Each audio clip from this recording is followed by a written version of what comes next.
Ladies and gentlemen, thoughts and simps, we have a good one to cover today. No, it's not about those DMCA laws. I'll get to that later, honestly.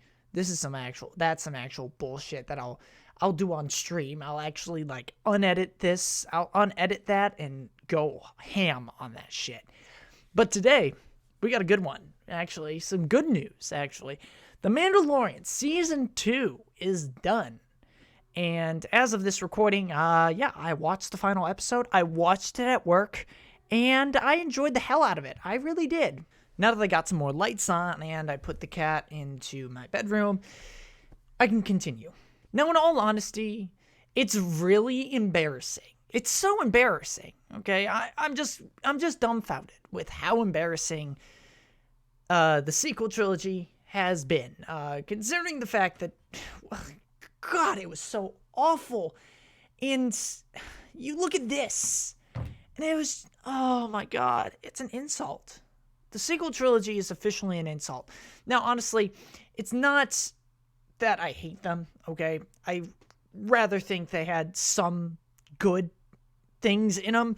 However, it just fell apart at the seams. Honestly, they should have just let J.J. Abrams do the entire trilogy, or have Colin Trevorrow do the last movie. They didn't do either. So here we are at the crossroads. When The Mandalorian had came out last year, when Rise of Skywalker came around, we had all had high hopes for it. We were like, oh, this is going to be the saving grace. I mean, Dave Filoni was given a live action budget to make this, and it was so good. The first season was amazing. You got to see the Darksaber at the end and all this and blah, blah, blah, blah, blah. And yeah, season 2 comes along. We get the rumors like Ahsoka Tano's in it, maybe another Jedi. We don't know. But, I am kind of sad to see that Captain Rex was not in season 2. I would have loved to see Captain Rex, but we'll get to that point eventually. I'm pretty sure Dave Filoni is saving that for Season 3, considering the fact that he's also saving Admiral Thrawn for Season 3, too, and maybe more First Order type stuff. However, I just gotta say, spoilers, by the way, I swear to God, if you go one more time, I will fuck the living shit out of you. Anyways, all engines aside, The Mandalorian gave us, spoilers, Luke Skywalker. I was giving you time to leave the video if you hadn't watched it. Anyways, Luke Skywalker, in some kind of incredible parallel to Rogue One, Luke Skywalker just tears through a bunch of dark troopers in a hallway. And at the same time, it's just a perfect reflection of how Darth Vader just cut through rebellion soldiers in Rogue One. It was so well done. Obviously, those movies, those spin-off films, Solo and Rogue One, were probably the best movies out of what Disney had made. I mean, okay, you look at Episode 7, all right? It's a good start, okay? It's a great start. Episode 8, I personally liked it. A lot of people didn't. A lot of people hate me for liking it. That's another video for me to go on anyway. And then Episode 9 just drops all the plot points that Episode 9 had set up and then replaced them with plot points that Episode 7 had set up, which it didn't really work out because there was a lot of good plot points in The Last Jedi. I'm sorry. Snoke was not important, okay? Let me just talk about that, okay? Supreme Leader Snoke was the one thing that a lot of people were just hyping up, like, oh, this is going to be exciting, Oh, we got this new Emperor-type character. It's like, he's not the point. He wasn't shown in trailers, all we got is his voice.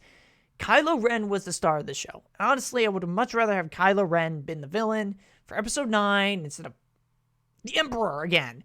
It really bothers me. And it doesn't really, canon-wise, it doesn't really undermine what Anakin did at the end of Return of the Jedi. There is another part to the prophecy of the Chosen One I don't know what it is, but there's another part to it. And, of course, it's achieved through a Force dyad. Only through a Force dyad can the dark side of the Force be truly vanquished. It's complicated. I didn't really bother to read up on it. I mean, honestly, I don't care too much for the sequel material at all, unless they make something really cool from it, which they're probably not. It's just from that time of between Return of the Jedi and The Force Awakens, which I'm very excited about. I mean, we already have The Mandalorian. And, we're also going to get a lot of other shows. We're going to get Lando. We're going to get so much stuff. We're going to get Obi-Wan Kenobi. That we're going to go back into the prequel era for once.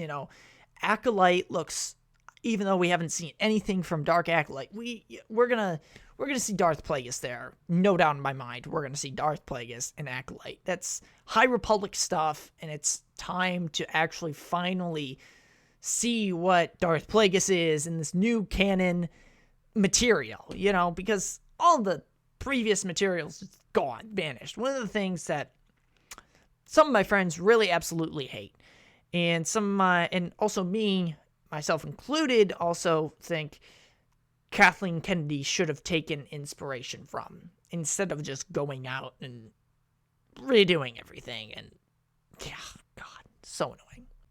In all honesty, I think this is just a big renaissance for Star Wars in terms of TV. The Mandalorian is wonderful.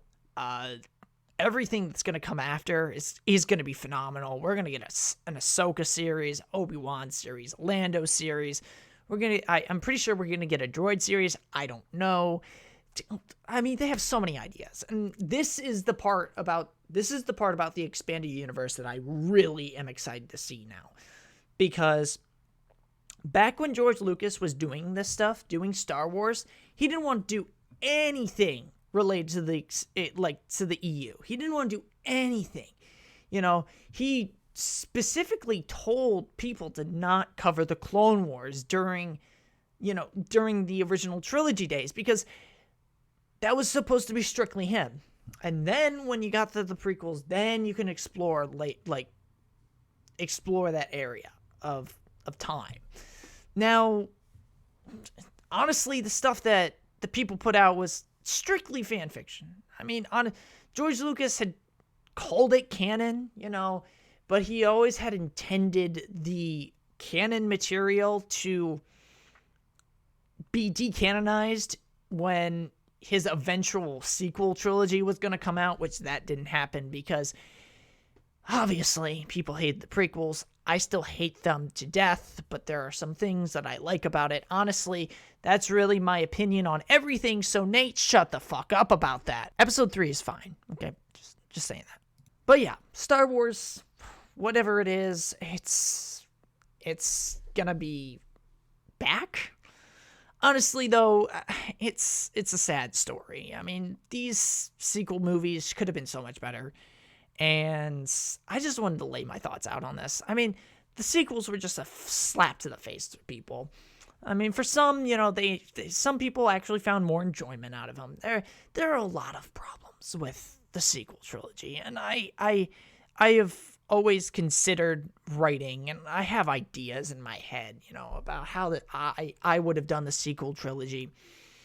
But it's more on the lines of cast and crew. Not really story-wise, honestly. It just, that's how it is. Anyways, this is how I feel. I think The Mandalorian Season 2 was an excellent end to what we got. And yeah, that's just what I gotta say. Hopefully you guys enjoyed this video. If you guys did, thotties and simps, hit that like button. And yeah, peace out.